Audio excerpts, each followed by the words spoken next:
Philippines remains the only country in the world, aside from Vatican, without a divorce law.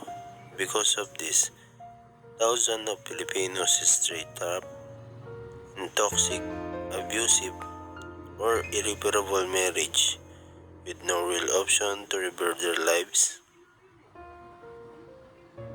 This advocacy is not about breaking families. It is about giving people the freedom to choose safety, dignity, and a second chance at life. Divorce is not anti-family. It is pro-protection, pro-choice, and pro-human rights.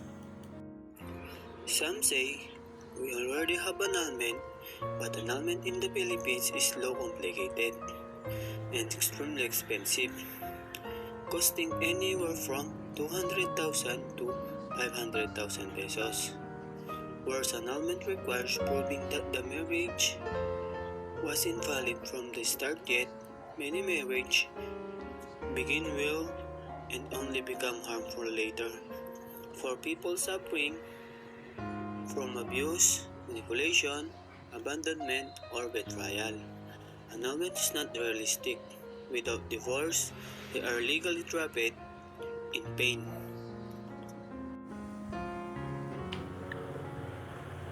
Not all marriages end the way they begin. Some end in violence, trauma, or emotional and financial abuse. Some simply become impossible to fix. We create exit plans for work, for business, and even for emergencies. Yet, we do not offer the humane exit plan for marriage that destroys someone's well-being.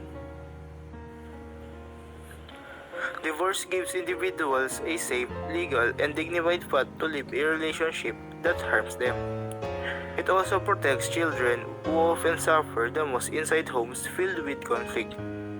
Sometimes, staying together for the kids does more damage than separating peacefully.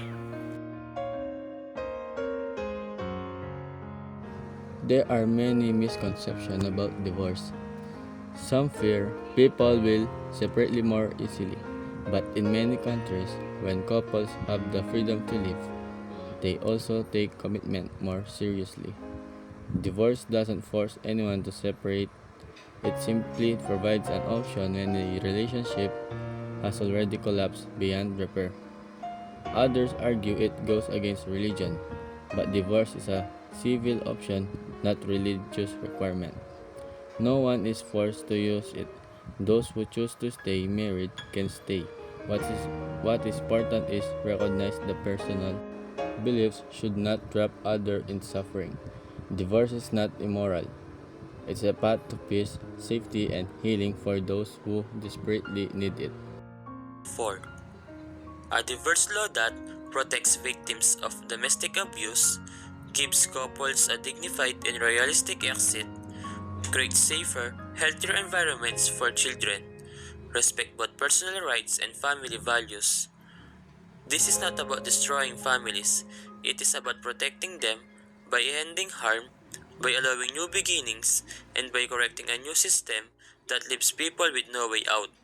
Imagine a Philippines where no one is forced to stay in fear, where individuals can heal, and where families can rebuild with dignity and peace. We, Sherwin Patrick, Selu Yao, and French, believe the time has come for a divorce law in the Philippines, not for convenience, but for compassion, justice, and the freedom to choose a better life.